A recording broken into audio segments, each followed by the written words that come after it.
Oke, jadi eh, sekarang kita akan bahas tentang cara untuk nge-cipher secara Vigenère ya.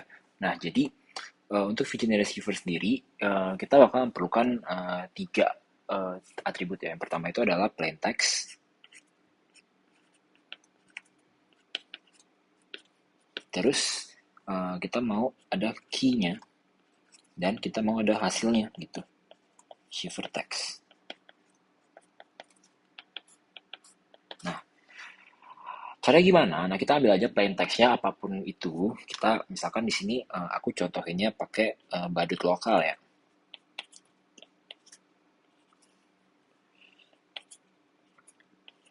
Kalian boleh pilih apa aja sebenarnya. Nah, misalkan terus kita butuh kunci. Kunci ini gunanya untuk apa? Untuk nge-enkripsi si plain text ini menjadi teks yang cipher gitu kan. Oke, jadi misalkan kita punya kunci RR key gitu. Nah, step pertama itu adalah kita bakal menuhin si kunci ini sebanyak plain text-nya. Nah, kita bisa lihat di sini kan plain text-nya itu banyak kan, dan kuncinya itu hanya 3 huruf gitu. Kan gak semuanya nutupin, jadi kita bakal isi semuanya dulu. Kita bakal ulangi sampai akhir gitu. Ini, ini, dan gini. Oke, kalau udah penuh, cara cara nge-cipher-nya gimana? Cara nge-cipher-nya sebenarnya gampang. Kita bakal ngehitung urutan dari huruf tersebut. Jadi misalkan kita punya, oh ya, dengan syarat itu A-nya itu mulai dari nol ya. Jadi maksudnya itu A 0, B itu di urutan pertama, C itu di urutan kedua, dan seterusnya gitu-gitu gitu. Nah, ini berlaku untuk both plain text dan key gitu. Nah, jadi misalkan kita punya kita bakal nge-cipher tuh satu-satu ya. Jadi ini dulu, terus ini gitu. Nah, oke, mulai.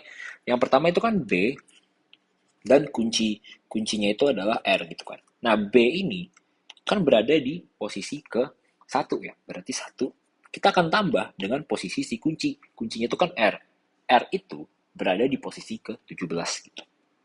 Nah, jadi satu tambah 17 itu kan 18. Nah, kita bakal cari eh, apa huruf yang berada di posisi 18. Jadi huruf yang berada di posisi 18 itu adalah si S.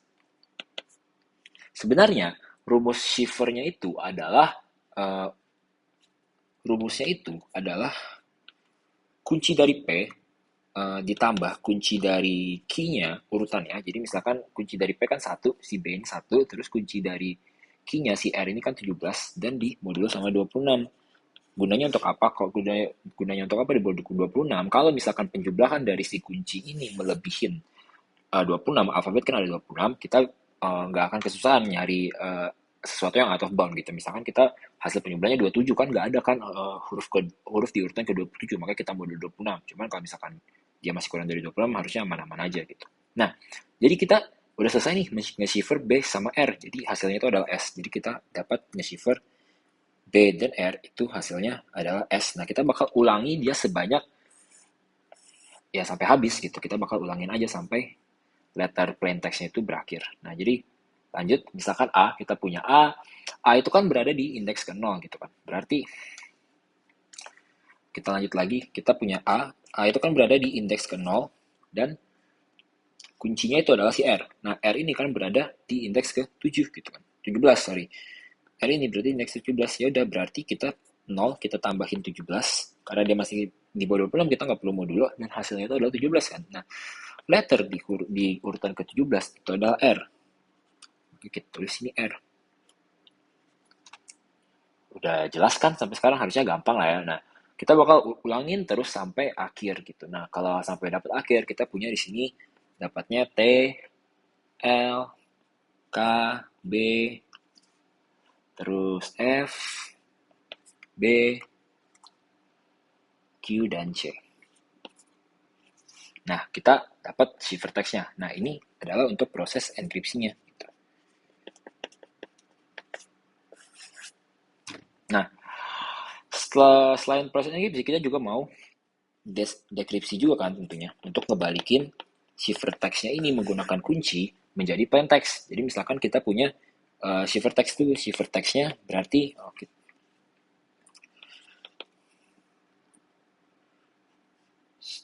nah cipher text-nya kan kita ambil dari yang atas ini kan, yang ini kan. kita ambil key dan ciphertext-nya gitu kan.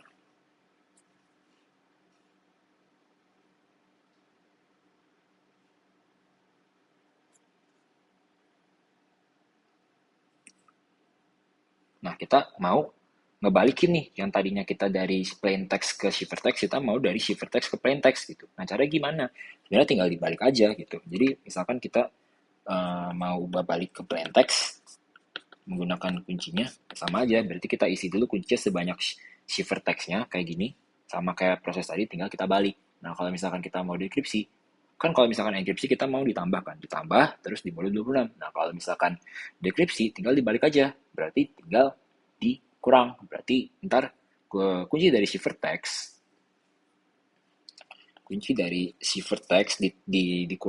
dikurang, kunci dari key-nya bakal dimodul sama 26 gitu kan. Nah, contoh gimana misalkan R dan S. R itu kan berada di indeks ke-17. Sorry, kebalik. Kita mulai dari S dulu aja. S kan ciphertext ke key kan. Ciphertext-nya S itu berada di indeks ke-18. Terus, key-nya itu adalah R. Key-nya itu adalah R. R. R itu berada di indeks ke-17 gitu kan. Nah, berarti 18 kita kurangin sama 17. 18 kurang 17 kan hasilnya 1 kan. 1 ini kan masih belum lebih dari 26 gitu kan. Jadi ya udah nggak apa-apa, 1 aja gitu. Nah, huruf yang ada di urutan pertama itu kan B gitu. Nah, jadi kita bisa taruh plain text-nya itu adalah B gitu. Lanjut R ya. R itu kan 17. Terus R lagi, itu kan 17 juga. Nah, berarti kan 17 kita kurangin sama 17, itu kan hasilnya 0. 0. Huruf yang ada di indeks 0 itu kan A. Nah, terus ini kita taruh A. Terus Q dan T. Misalkan Q. Q itu ada di, T. Apa deh, sama aja sih sebenarnya mau dibalik. T itu berada di indeks ke-19.